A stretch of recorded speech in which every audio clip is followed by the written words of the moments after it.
Are there actually any good simulators? Well, to put it bluntly, yes. Even if the Discover page is just filled with piles of hot garbage cash grabs, if you look deep enough, you can find the cream off the top. Now, I don't think these games should be played so seriously. I'm looking at you, Beastworm Simulator players. These games definitely give us a break from the disaster that is becoming the Roblox Discover page.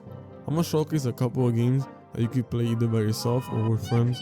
Some are underrated gems right now, and some are all-time classics. Honest to God, this is ironically one of the best games in the past year to come out. Now yes, who doesn't love a good old session? Along with temporary arthritis on your pointer finger due to how long you were fucking mewing for.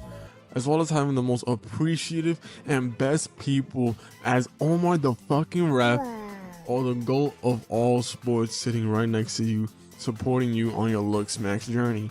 Now on a serious note, on the basis, this game is your typical simulator just meshed in with literally 2023 TikTok. But I think the main difference this game has is that it discourages macros and autoclickers. When you're edging, you got it, Chico. Can't believe I use it as a verb. You have to time the bar right to get more mews.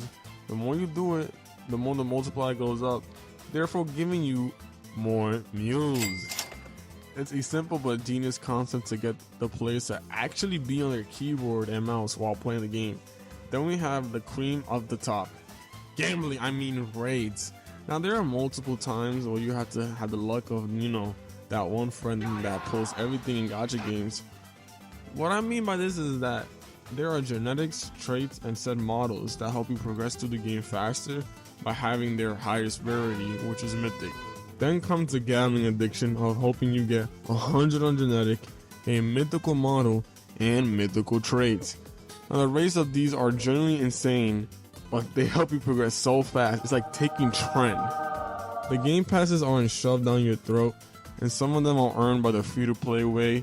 Great way to be friendly towards free-to-play players and reward players who want to spend Roblox. Now I'm gonna have to put this game in the Simulator Hall of Fame, because damn, this shit is addicting. Even my friend who doesn't play Roblox has a bad addiction. We're in college, by the way, and we're playing this shit. I just want to get that out there. Now, for you little jits who work a day in their damn life, it's actually a really good way to interpret that. Now, I don't want to get all fancy smashy, because, I am a business major. This simulator actually represents what happens in the real world with fast food and retail jobs. Now, with me having worked at Chipotle, Chipotle MVP 2022, after playing this game for a while, I actually did get some PTSD from playing it. Now, if you actually want to experience the horrors of this game, I say go to an empty server or just buy a PSU like that. And try not to go bankrupt while managing the store all by yourself. Now, that's when your blood starts pumping, adrenaline rushing through your whole body, and you turn into 2016 Gale Lewis. Now, heads up, this is basically impossible if you don't buy 5 Robux worth of manager and get employees.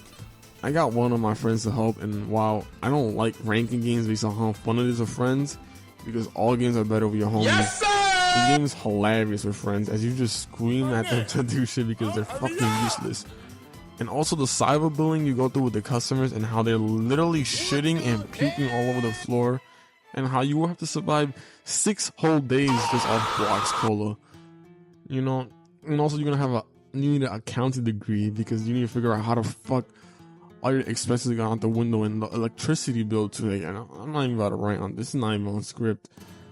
All in all, this game is pretty fun if you like building stuff from the ground up.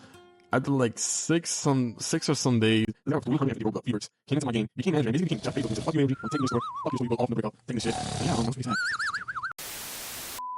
almost but yeah, this is a fun game. Go try it out. So a lot of people in my last video, go check that out if you haven't, has said this game was actually way more influential than Mining Simulator. Now, I never played it, but still gave it a chance. Now, as I'm not this game's demographic per se, I didn't expect much, and it's quite relaxing, honestly.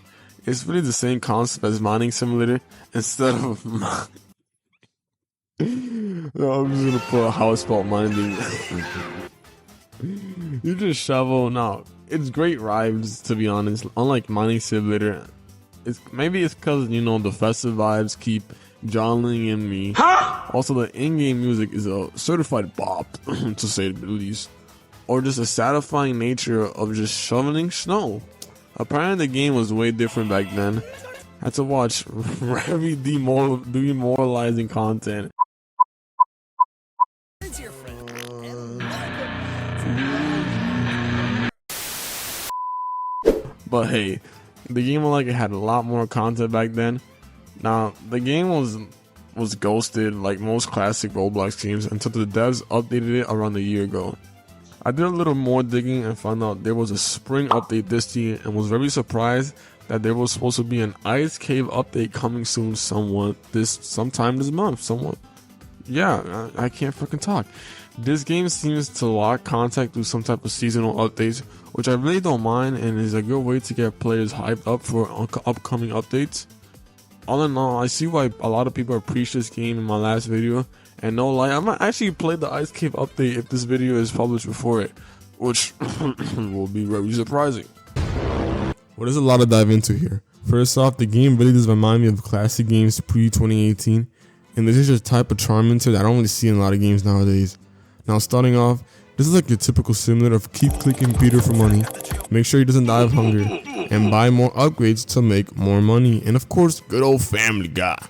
I mean, come on now, why would you want to take your good old Peter over here, huh? But the complete randomness of the game is what sets the game apart from its other competitors. Where could you be getting jump scared by a ghost? Oh my God, what is that? Literally getting struck by lightning out of nowhere. To literally, how many times am I gonna fucking say literally, getting robbed? To a drunk driver speeding through a red light. The amount of randomness and BS that could happen makes this experience very much enjoyable. Now the real fun comes into endings. Now this is where the game kind of branches off from the simulator genre, but this is where it cements itself as an actual worthwhile game to try. There are 9 endings to this game, ranging from extremely easy to get to this will take a millennium to get. Now while playing the game, I just said I'm gonna get the main ending and call it a day. But my curiosity got the best of me, and because of the sheer randomness, corny quirkiness, and my 5-year-old humor of these endings captivated my small monkey brain and made me want to discover the other 8 endings. And now while I did get 6 of the endings, best believe I'm go for the other 3. If you're either by yourself or with gang, you'll definitely have a worthwhile time exploring the Peterverse. Now in the words of Drocked Up Gone Plus 1223 from Donkey's Razor Pitier vid, that was a banger, that was a certified banger right there. He said, "This game is a breath of fresh air. They don't make video games like this these days. It seems to me that all you see is violence in movies and on TV. Where are those good old-fashioned values on which we used to rely? We're lucky. There's a Family Guy." Now with all these games, then I'm gonna have to give all these games a spot in the Roblox Simulator Hall of Fame, because they each got their own unique quirk that goes along with them. If you made it this far, please consider leaving a like and subscribe, because these videos are not easy to make, but with your support, it'll ease the burden. Trust me, this wasn't as bad as Roblox Simulator page. Purge, holy shit. Anyways, I hope you enjoyed the video. Peace out.